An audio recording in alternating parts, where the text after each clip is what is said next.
Hello, this is Space Raptor from Space Raptor Gaming, and today we're going to do a little bit of a test with the Xbox Speed Wheel. Something my good friend from Gamesamatic Gaming on YouTube, he put me onto this wheel saying, oh, it's brilliant, it's really accurate. Yeah, I used the Nintendo Wii, and I didn't like steering on, say, Mario Kart and things like that. I could never get used to it. I could never get used to 6-axis. That never really worked for me, so I had reservations with this. So I'm going to show you the difficulty I've got this on. I've got it on a custom setup because this is a simulation game, so I wanted to set it on simulation. So I've got ABS on, stability on and traction on. That will be on a real car. But I've got shifting manual. I've got the suggested line off. I've got the rewinds off. Opponent difficulty is set to medium. And I've got class restrictions limited. Yeah.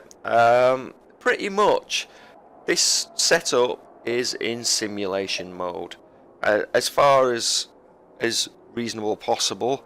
I keep the traction on, stability and ABS on, just because they'd be on a real car.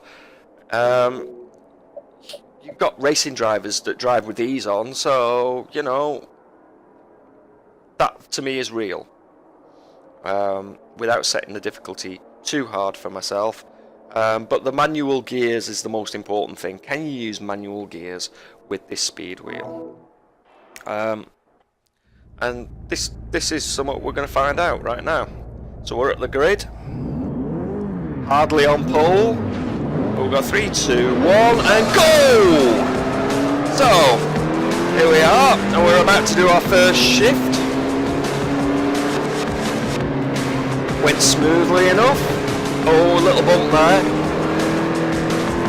But I have got minute control of the steering, which is amazing. It's not too jerky like I found on the Nintendo Wii. It's really smooth. I've got precise control, even though I'm bumping a little bit there. But that's because the opponent difficulty is set on medium, and they are quite aggressive in this game. So I'm just chasing for first place here. Let's see if I can catch him. And then that'll tell me if it's competitive. A little bit of understeer there. I went through that corner a little fast. Needed to brake a little bit more. So change it to second. We'll catch him.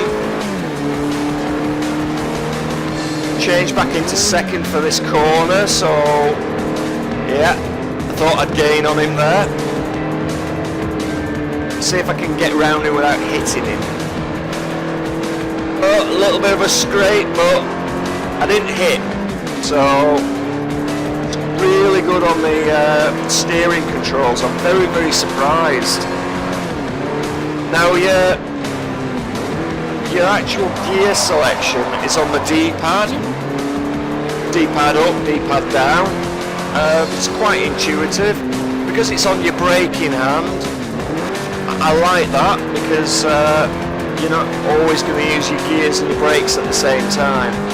So a little bit of thought's been put into that.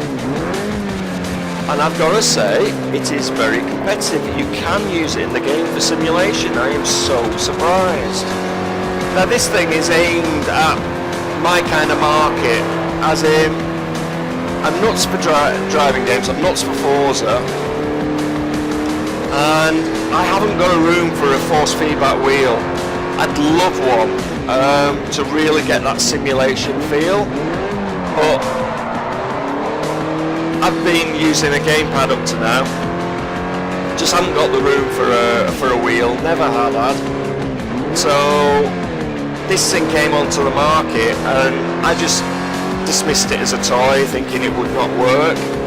And when Gamesamatic turned around to me and said, no, it's very accurate, it's as accurate as a wheel, I went, I'm going to see if I can find one of these cheap, because I wasn't confident enough to spend the £40 on one, so I got one pre-owned for about £10 in game,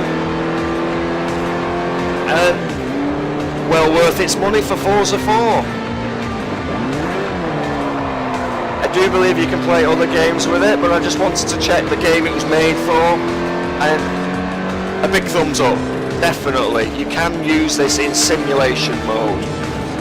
That's what I wanted to find out. So, that's the end of my video, and I will see you next time. Thank you very much. This is Space Raptor Gaming.